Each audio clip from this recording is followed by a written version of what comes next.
So, without further ado, let's start on the first topic in terms of budget 2018. So, with the recent budget announcement by the Singapore government, I think many companies will be keen to understand what kind of impact it will have on your business in terms of taxation, in terms of expenses, what kind of grants will be available, what kind of grants will be enhanced for your business to tap on. So, I think for the budget announcement, everybody is talking about the impending GST increase. So, before we talk about the GST increase or the topics around it, let's ask our panelists on their opinions on some of the key changes made by the government for this round.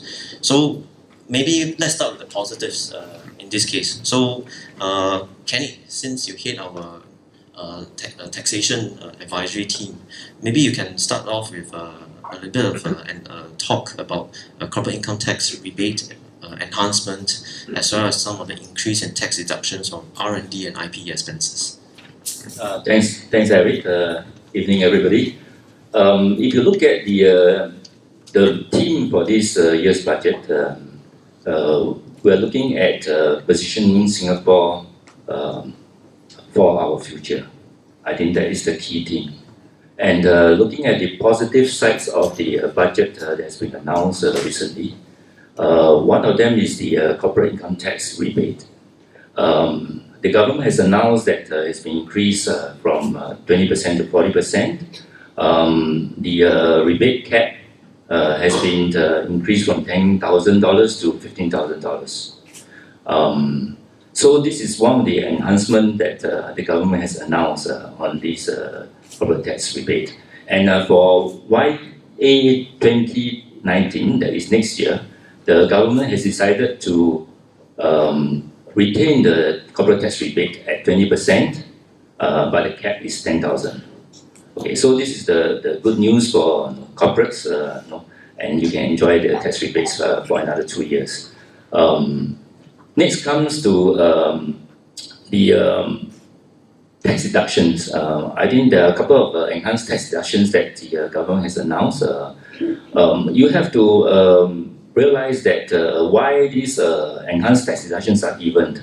If you look at the economy as a whole, we are into the disruption economy. The government is always supporting that businesses, we should innovate. Not just innovate, but the government also encourage small businesses to basically create their own intellectual property. And with this in mind, there are actually a few so-called enhancements to the deductions that the government has announced recently. One of them basically is the R&D enhanced tax deductions. So if you perform R&D in Singapore, you can get the deductions, and the increased tax deductions rate will be from 150% to 250%. And it's going to be applicable for year of assessment 2019 to year of assessment 2025. So that's one area that the government has given. This is to basically encourage our businesses to embrace technology, embrace innovations. That's the reason why this R&D double deduction has been given. The other one is for IP. You can get 100% tax deduction for IP registration costs. And in the recent announcements, the government has increased and extend this 100% tax deductions for IP registration costs. And in fact, 200% tax deduction will be given for the first $100,000 of the IP registration that you incur. Okay, so as you can see, these are some of the enhanced tax deduction that the government has given. Another basically interesting, so-called, support that the government has given is that for the IP in-license cost, that means if they want to encourage businesses to basically buy and use those solutions for IP, they have also decided to basically increase these enhanced tax deductions. And the rate is also the same, 200% tax deduction for the first 100,000 IP in licensing costs that you have incurred. So you can see that these are some of the various measures that the government has decided to really put in place to encourage innovation, to encourage protection of the intellectual property. Okay. Thank you, Kenny. Maybe for Paul, I guess for many of our clients, a lot of them are in the startup, fast-growing SME space. So what are some of the tax exemptions where many business owners or entrepreneurs would like to find out what kind of tax exemption you can get from the government? So I think maybe, Paul, we can start off with the startup tax exemption scheme enhancement or amendments. Right, okay. And before I do that, maybe I will just supplement what Kenny has said about the corporate income tax rebate. It's all round good news. Therefore, we should take advantage of that. I think how do you take advantage of that? It's already done because it's applicable now. As in the 40% rebate is applicable now. So you're going to do a little bit of mathematics. You'll see that you'll reach the maximum $15,000 of corporate tax rebate if you have got tax payable of $37,500. You get 40% of $37,500. You get about $15,000 of rebate, which is excellent. If not, you would have only $7,500 if they have not enhanced this. This is good. But it's not as interesting as if you want to do a little bit of tax planning. If let's say you've got a group of companies or several companies which are connected or not, then you've got to think about group relief. Do you transfer the group relief, taking into consideration this year our tax rebate is 40%, next year is 20%. So if you've got a group company that is lost, do you want to utilize it now when the corporate tax rebate is 40%, or use it next year, which is possibly worth more unless it's been enhanced again? So capital allowances also, if let's say you are in a very marginal tax, your tax is not very high, and you've got very large capital allowances, do you want to claim it now or leave it for next year? Because that same amount would be worth more next year if without that 40% corporate tax rebate. So that's my little add-on to the corporate tax rebate, which Kenny was talking about. SUTE, Singapore, we love all the abbreviations, right? So what's SUTE? Startup Tax Exemption. That's not a real enhancement, actually. That's what's the opposite of enhancement? Enhancement. Enhancement. The current regime for SUTE is that the first $100,000 of chargeable income is completely exempted. The next $200,000, 50% will be exempted. So you basically, if you earn $300,000 of chargeable income, you pay tax only on $100,000. Okay, but in the new regime, what's been announced is that this has been brought down to $200,000. So the first $100,000 for startups, only 75% is exempted compared to 100%.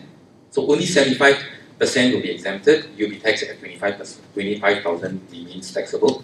And if you earn more than $100,000 for startup, the other 100,000, not 200,000, the other $100,000, 50% is exempted.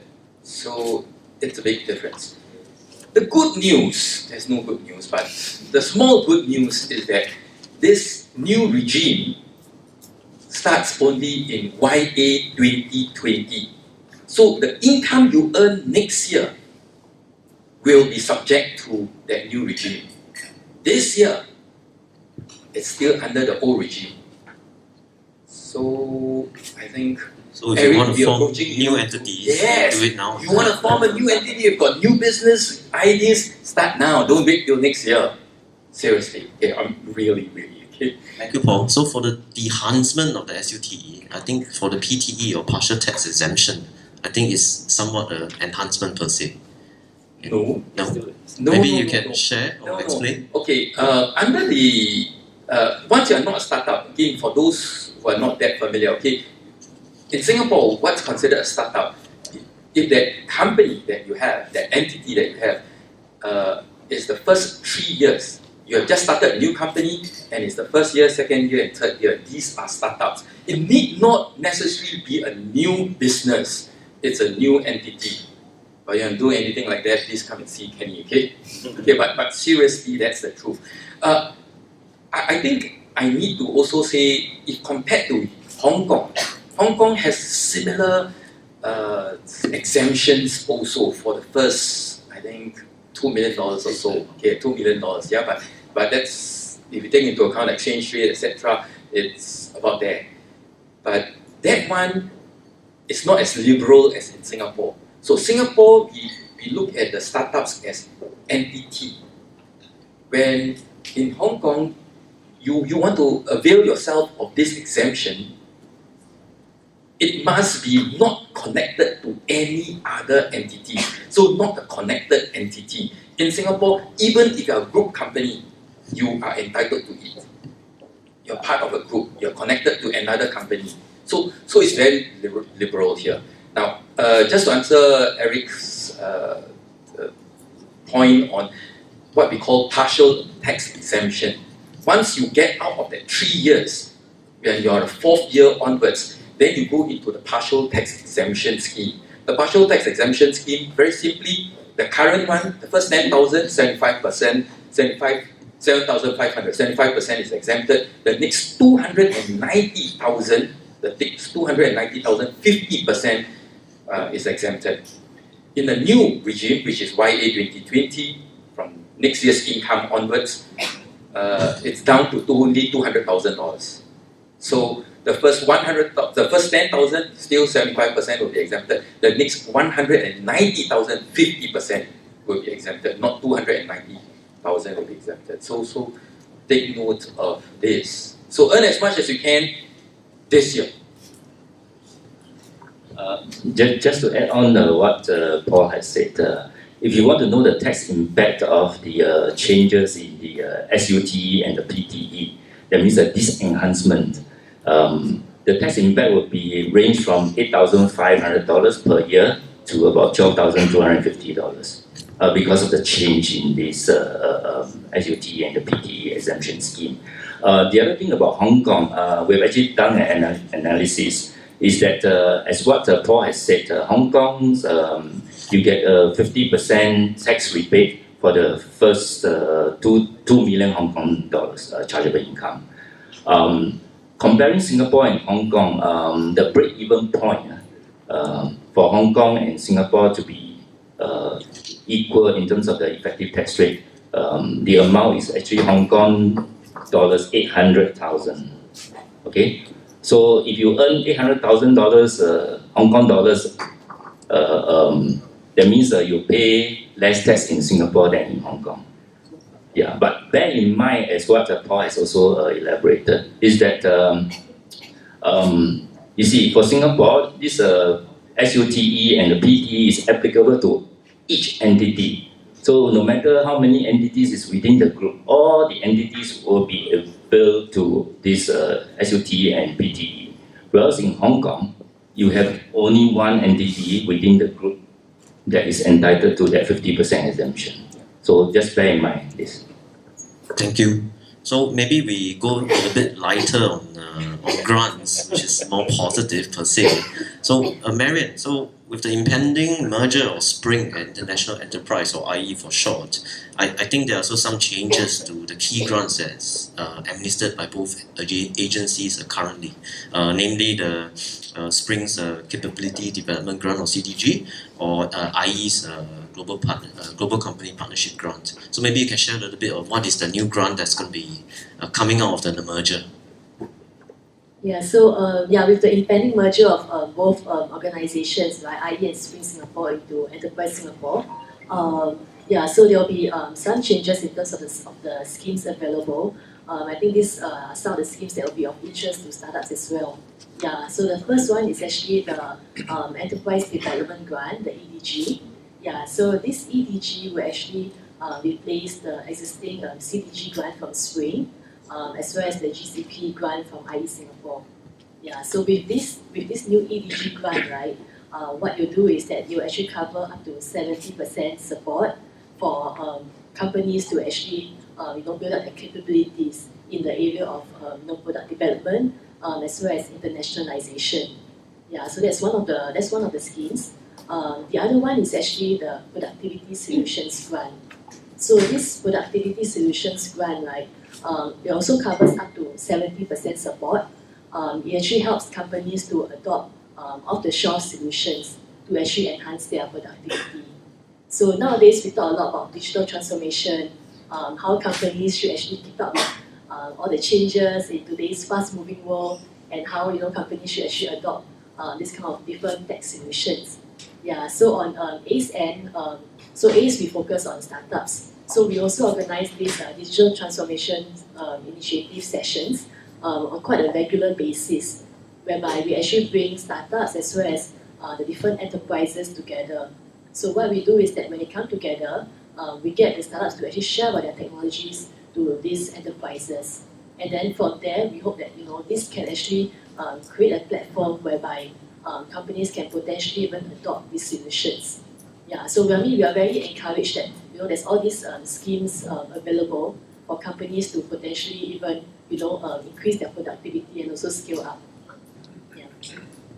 So, which is why we invited our partner Aloha Foku Apps here. So later on, you can talk to them on the enterprise IT development bit to take advantage of such grants. So I think we will lead on to the more important or hot topic here on Goods and Services Tax, or GST for short. So maybe I'll throw it to Kenny and Paul on what are their thoughts on this and what's the impact for businesses. Well, I guess the impending GST hike from 7% to 9% is not really unexpected. Not really unexpected, because the government has actually given a heads up during some of their announcements towards the budget. So, but if you look at the 7% to 9% the rate hike, who will be the most likely being most impacted, or which group? Of course, it's definitely the consumers, you and I, right? Because GST is basically a consumption tax. But what about businesses? Which are the groups of businesses that will be likely impacted due to this 2% rate hike? The first group of business that will be affected will be those businesses that are not GST registered, right? Because when they purchase goods from suppliers, if they pay GST, they cannot claim back the input tax. But of course, the question whether they will be able to pass on the cost to the consumers, that is, it depends on the market, the products and all those. If they cannot pass on the increase in the 2% cost to the consumer, then it's going to be affecting them a lot. The second group of businesses that are going to be affected by this 2% GST hike is those residential and mixed development property developers and businesses. Why is that so? Because for residential properties, GST is exempt.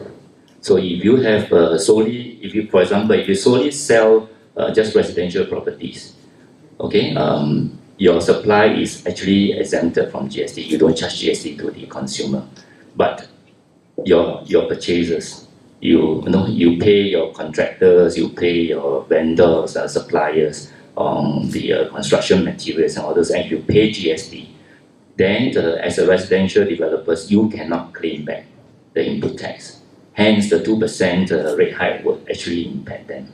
As well as the mixed developers. For mixed developers, the input tax claim is on partial basis. So, certain part of the input tax cannot be claimed because there will be a portion which is related to residential property. And a third and final group of businesses that will be affected by this 2% rate hike would be the charities and the non-profit organizations, because these organizations are mainly involved in non-business activities. So if you're involved in non-business activities, you don't have a taxable supply or whatsoever, whatever you pay for the GST input tax on your purchases will not be able to claim back. Okay, so these are the impact that the businesses would likely be impacted and affected. Coming back to there's another hot topic, which is the GST on the imported services. Imported services, yes. Maybe I'll just briefly and explain how does this work. Government has announced that we're going to impose GST on imported services. Why is that so? The rationale is that the government wants to basically ensure a level playing field between the local suppliers and the overseas suppliers. Because if you purchase goods from overseas suppliers, currently you don't pay GST. Whereas if you purchase goods from a local suppliers with GST registered, you have to pay GST. So naturally, if you are the consumer, your customer, if you have a choice, you will purchase your goods from the overseas supplier or vendor rather than GST, a local GST registered vendor, because that will be higher. So the reason why this is introduced is to ensure level playing field. And this is also actually consistent with the international so-called movement in terms of trying to harmonize the cross-border services. And I think it's actually consistent with the OECD's so-called recommendations to have GST on imported services. Now, how does it work? Simply, there are two types.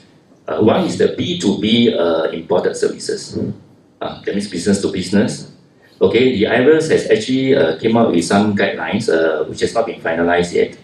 For B2B so-called GST imported services, IRS will implement the reverse charge mechanism. Reverse charge mechanism means that the GST registered local recipient of the services, you have to account for the GST as if you were the overseas vendor or supplier. That means you have to pay GST to IRS on behalf of the overseas vendor. Okay. Of course, naturally, being a GST registered business, you can correspondingly basically claim back the GST input tax. Okay, so to speak, that you purchase from the overseas supplier. But of course, the claiming of the input tax is subject to the normal or the current input tax recovery rules and regulations. So that is for B2B imported services. It covers all services, so long as it's imported. Now, for B2C, you have to take note of this. For B2C imported services, it's only applicable to digital services. Okay, digital services means the media, internet, web hosting, all this. So do you count Taobao as digital services? Yes, that's right. Netflix and all this, eBay and all this. Okay, so it's only for digital services for B2C. And the way it basically the IRS is going to implement is different from the reverse charge mechanism. The overseas vendor, they have to register under the overseas vendor registration scheme. And if the overseas vendors or suppliers, if your global turnover is above 1 million Sing, and the services that is supplied to Singapore customers is above or exceeds 100,000 Sing dollars, okay, in a calendar year, then you have to register under the overseas vendor registration scheme, which means that you have to pay the GST. Now, IRS is still working on the final details, and they're actually seeking feedback from their businesses on how best to implement. But the way I see that there are actually challenges for IRS to implement and administer such so-called GST on the imported services. One of the key challenges is that how does IRS going to enforce the collection of the GST, particularly under the overseas vendor so-called registration scheme, because all these vendors are actually residing overseas. So how do they actually enforce collection of the GST, even though they may have registered, right? How do they enforce collection? The second thing is that in terms of the accounts and the books, how does IRAS going to ensure that whatever that these overseas vendors actually declare is true and correct? Maybe, So these are some of the challenges that I believe the IRAS will be addressing, and I think in fact this will take effect effective from year 2020, 1st January 2020. So I think it gives enough time for IRAS to iron out any so-called implementation issues, as well as for businesses to get ready for this GST on imported services. Too comprehensive, so I got nothing else much to add except to say that corporate tax in the world, global corporate tax are all falling down, reducing. US in particular, has already done. There's some expectation that Singapore corporate tax might drop to 15, 16, so that we look almost the same as Hong Kong, although in my opinion we are still cheaper than Hong Kong. But GST and VAT, consumption tax, there's only one direction, and that's up. I think my message to everybody here, and to myself maybe, is if you are planning any big ticket item that you are intending to buy, GST has not gone up yet. It's been threatened to go up only in 3 years' time. There's no test balloons or anything like that, but still, please know that GST is going to go up. So if you can plan to buy an office, residential is out of the question, but if it's an office, big ticket item, don't wait until 9%, do it now. Okay, for example, or computers or anything, any big ticket items, just it doesn't happen there. They already warned you that it was going to happen. So do it. Okay, do your budgeting and planning and you'll do it. The other thing to take note is that from 7 to 9%, we are not too sure whether the government will actually do a one-step increase from 7 to 9, or will there be a two-step approach? But if you look at the history of the GST, GST was implemented in 1994, 1st April. I'm very familiar because I was then at the IRAS and was involved in the GST implementation policy. Although it was implemented in 1994, the idea of implementing GST goes way back to 1986. That was a time when there's a global recession. If you want to know more about how this policy, makers implement all this tax policy, do come and see me, because I used to be from IRAS. So in 1994, when we introduced GST, it was 3%, and then it went up to 4, 5, 7, and 7% was last increase was in 2007. So it's been more than 10 years that the government has kept GST rate at 7%. And even with the impending rise from 7 to 9%, you look at 9%, I think Singapore is still one of the lowest in terms of charging GST as compared to many countries in Asia, as well as in European countries. European countries, I think the VAT rates are all exorbitantly high, I think above. It's double-digit figures, and some is 20%. So I think it's still not that high yet.